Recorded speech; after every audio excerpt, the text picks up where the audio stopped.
Essa aula online não rolou, né? Vamos gravar aqui a aula de vocês e posteriormente a gente tenta novamente ver se o sistema comporta todo mundo para fazer uma aula bem legalzinha, ok?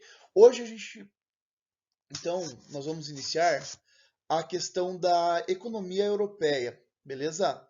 E antes de entrarmos tecnicamente na questão de capital, nós vamos estudar as divisões regionais do velho continente. Velho continente, no caso, a Europa, né? Por quê? Você regionaliza para facilitar e orientar a leitura e interpretação do espaço geográfico, beleza? Ou seja, você tem critérios pré-estabelecidos para agrupar países, de acordo com características como localização, características físicas, socioeconômicas, fatores étnicos e culturais, beleza? Quando você regionaliza, você está fazendo uma generalização de características semelhantes, facilitando o estudo de determinadas áreas, beleza? E obviamente que para conhecer as regionalizações europeias, é necessário conhecer características e determinar semelhanças e diferenças entre esses locais, beleza? Então aqui, ó, coloquei um slide, bem, como que eu posso falar?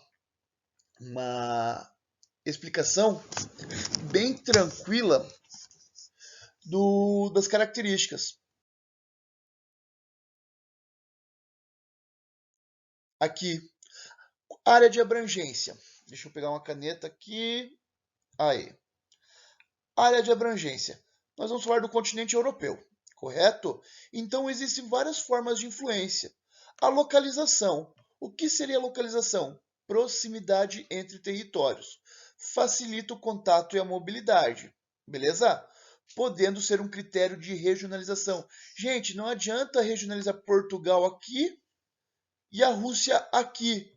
São territórios que tecnicamente estão longe um do outro. Então, as características serão distintas, beleza? Características físicas. O ambiente físico, gente, facilita ou não a integração entre os países. Por exemplo, olha aqui os exemplos bem interessantes. Curso de um rio. Gente, o curso de um rio, ele facilita o escoamento de produção e integração entre esses países, diferentemente de uma cadeia de montanhas. Uma cadeia de montanha, cadê aqui, vai dificultar a passagem, tanto de pessoas como de produtos, beleza? Ou seja, as características físicas, elas são elementos importantes para determinar diferentes grupos dentro de um mesmo continente.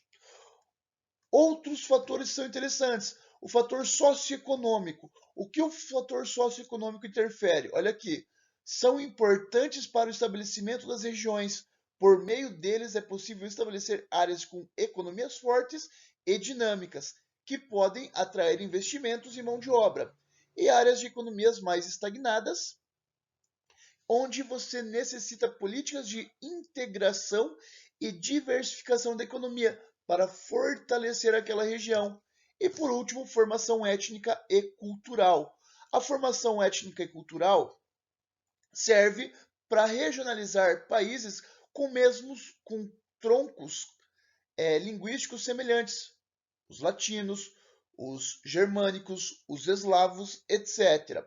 Beleza? São identificação entre pessoas que possuem culturas semelhantes. Beleza? E as relações entre esses povos com cultura étnica e linguística semelhante serão, consequentemente, mais estreitas. Beleza? Ou seja, mais próximas. Continuando. Gente, a primeira regionalização que nós vamos estudar é a divisão da Europa na período pós-Segunda Guerra Mundial, ou seja, durante a Guerra Fria. Essa divisão consiste no quê? No modelo econômico e de produção, adotado pelos países pós-Segunda Guerra Mundial. A Europa foi dividida em dois blocos. Um bloco capitalista, com influência dos Estados Unidos, e um bloco socialista, com influência da União Soviética. A divisão da Europa foi materializada pós-Conferência de Potsdam, com a chamada Cortina de Ferro, beleza? Expressão usada por Winston Churchill para separar a Europa Ocidental, capitalista, da Europa Oriental, tecnicamente socialista. Entre esses dois blocos distintos, não havia livre circulação de pessoas. O exemplo mais emblemático disso ocorreu na Alemanha, com a construção, podemos entre aspas dizer, uma materialização da Cortina de Ferro em 1961, Muro de Berlim. Pessoas que estavam do lado ocidental de Berlim não podiam visitar parentes familiares do lado oriental e vice-versa. Os principais países capitalistas eram a União Soviética e a Iugoslávia, beleza? Além de parte oriental da Alemanha, com base na economia planificada. O que seria a economia planificada?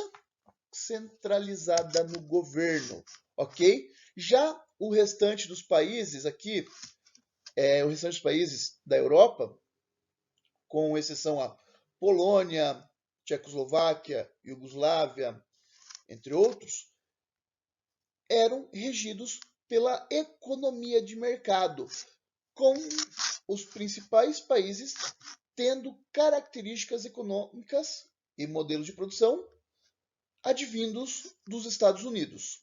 Beleza? Essa regionalização ela foi eliminada em 1991 com o fim da União Soviética. Podemos dizer que ela começou a ser desagregada, ela começou a cair em 1989 com a queda do Muro de Berlim e foi oficializada mesmo o fim dessa divisão em 1991 com o Acordo de Minsk e a desintegração da União da República Socialista Soviética. Ok? Passando. A divisão por grupos linguísticos da Europa se dá através de grupos que se originaram ou se estabeleceram no continente europeu de alguma forma. Os três principais grupos linguísticos, que são os eslavos, os germânicos e os latinos, dão origem a um grupo chamado de indo-europeus. Beleza? Os latinos têm grande influência do Império Romano e estão localizados próximos ao mar Mediterrâneo. Beleza? Já os grupos germânicos, formados por vikings e anglo-saxônicos, se localizam no Oceano Glacial Ártico e no Atlântico Norte, com grande destaque para a Alemanha, além do Reino Unido, Irlanda, entre outros países com cultura viking. Beleza? Grande expressamento de culturas vikings antigas. Já os povos eslavos, aqui de laranja, eu esqueci de falar dos outros, né? Ó, os povos latinos seriam esses aqui, desse roxinho: Espanha, Portugal, França, Itália, Romênia e Moldávia. Aí quando a gente falou da Europa germânica, seria aqui, ó, Suécia, Noruega, Islândia, Irlanda, Reino Unido, Alemanha, Países Baixos, Bélgica, Luxemburgo, Suíça, Áustria, República Tcheca. Agora a Europa eslava, próxima aos Montes Urais e a parte mais oriental da Europa. Beleza? Um grupo extremamente grande, com grande influência russa, sendo composta por vários países da ex-República Socialista Soviética. Além desses três principais grupos, nós temos os fino-húngaros, que seria a Finlândia, a Estônia e a Hungria, e também a Europa grega, com a Grécia e a ilha de Chipre na Península Balcânica. Os celtas tinham uma grande área da Europa. Porém, entretanto, contudo, todavia, eles foram perdendo área principalmente pelo Império Romano, por não ter uma organização política centralizada. E por isso não aparece nessa divisão linguística. Beleza? A divisão geográfica das regiões da Europa, galera, ela vai estar limitada por fatores naturais: clima, vegetação, relevo, localização. Nós temos a divisão em 4 grandes grupos. Europa Sul ou Mediterrânea são países abarcados pelo clima mediterrâneo, beleza? E por estarem localizados próximos ao mar Mediterrâneo, obviamente. Deixa eu pegar até a caneta aqui novamente. A Europa Ocidental ou Central, beleza? Esses países aqui, juntamente com as Ilhas Britânicas e alguns países da ex-República Socialista Soviética, com climas mais amenos, beleza?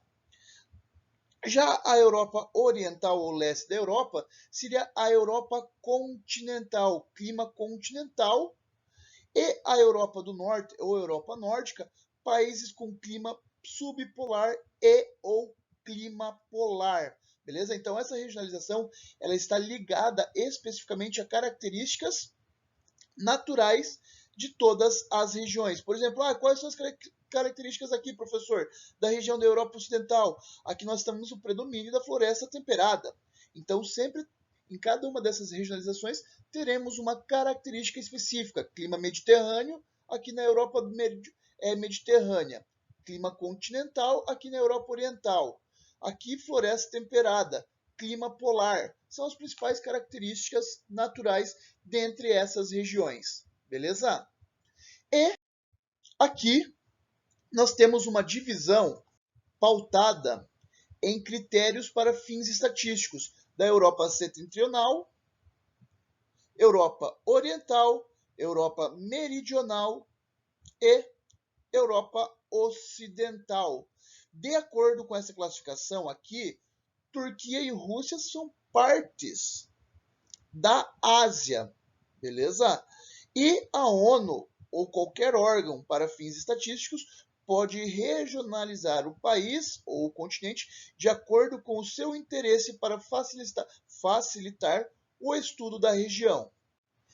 E por último, a divisão da Europa, através de do bloco econômico da União Europeia. Países que fazem parte da União Europeia, esse daqui, agora vamos fazer um xizinho, né, porque ele está em processo de saída. Não membros, essa corzinha aqui, ó, países não membros: Islândia, Noruega, Suíça. São países que não são membros, porém pertencem ao mercado comum europeu, ou seja, existe a livre circulação de mercadorias entre esses países. Aqui os países de verde são países de um acordo de estabilização para inclusão do bloco. O principal país seria a Croácia. De amarelo, países com acordos individuais de áreas de livre comércio. Aqui, a Ucrânia. E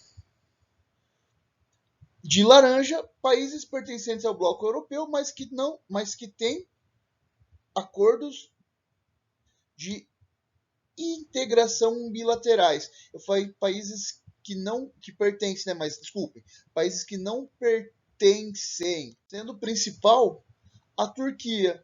E por último aqui a Rússia e alguns outros países que não têm acordo nenhum com o bloco europeu. Então vamos lá rapidão só para recapitular. O que são blocos econômicos? São agrupamentos, olha aqui que nós falamos, uma regionalização de países com interesse mútuo no crescimento econômico. Em alguns casos, expande-se para o campo social, que é o caso da União Europeia. Todos os países da Europa participam da União Europeia? Não.